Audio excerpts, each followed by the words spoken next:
Hey everybody, Reef Girl here. I thought I would bring you a video showing what I've done to try and keep the peace with the coral wars that have been going on in this tank. And if you've watched my previous videos, you'll see there's been quite a few changes along the front of my aquarium here. So let's start at the left. I moved the torch coral over into the corner further. I basically swapped places between the torch and the bubble. Even though I said I wasn't going to move the bubble, I feel it's strong enough now and getting bigger every day that it can handle being moved. So having said that, the torch is still reaching, so I might have to give him just a little more space from the bubble. But that was move number one that would allow more moves to take place.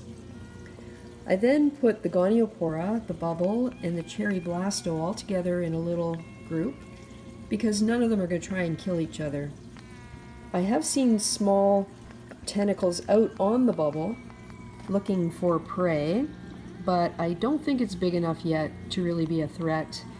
And if I see any signs of problems, I will certainly address them.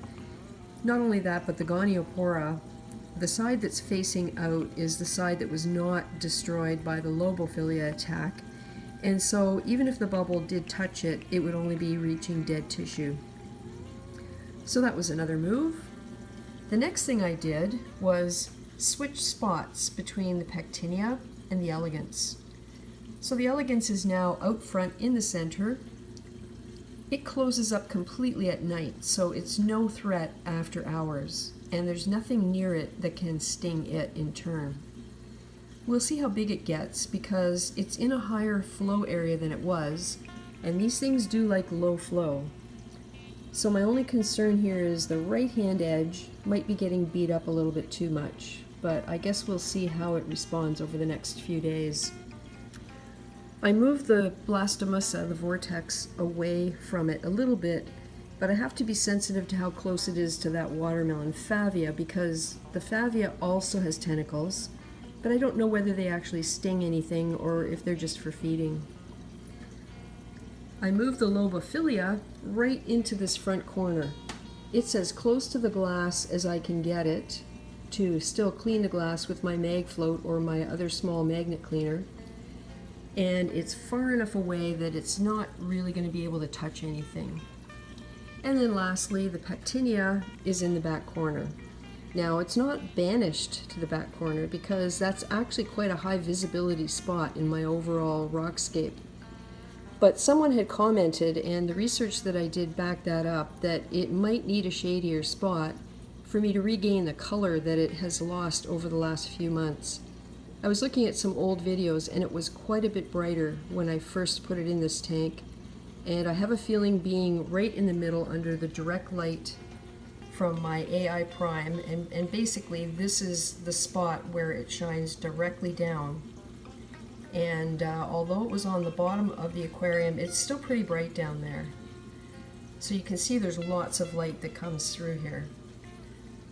So now the Pectinia is in that back corner. It really can't reach anything. The only real risk is to either the Favia or the Scolimia. And when I was watching it after hours last night, I noticed that the tentacles that came out because of the flow were swept up towards the back of the aquarium. I didn't see any reaching towards the front. So I'm going to keep a close eye on that and make sure that it really can't hurt anything. I think the Scolimia is pretty much out of reach. The other thing, the very last thing I did was to place the Goniopora up here on this little spot that I had, because it was the thing that was out of place on the sand. It was causing problems. I could not keep it far away from anything to avoid it getting stung. And as you can see itself, it has long tentacles. And I don't know whether those sting. Just as for the Favia, I'm really not sure. So that's it. That's how things look today. You can see that overall, a lot of things have really grown in, especially my pillar of sticks, as I call it, all the birds' nests, and the acros. And I'm going to be doing an update on the acros because I believe I have solved the problem of acro brown acro syndrome. There's the red planet. I'm super thrilled with this guy. The red is coming back in the polyps. The skin is yellowy green, and it's doing great. So I'll do a further update on the whole tank because I realize it has been a long time since I've really done anything much to cover the whole thing after the vacation maintenance.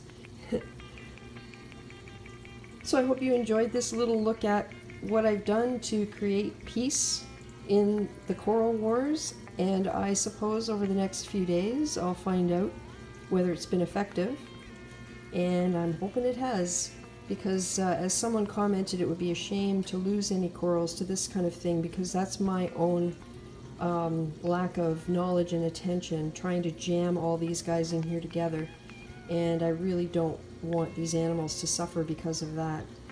So thanks for watching, and hope you enjoyed this little video, and like, comment, subscribe as you wish, and we'll see you next time.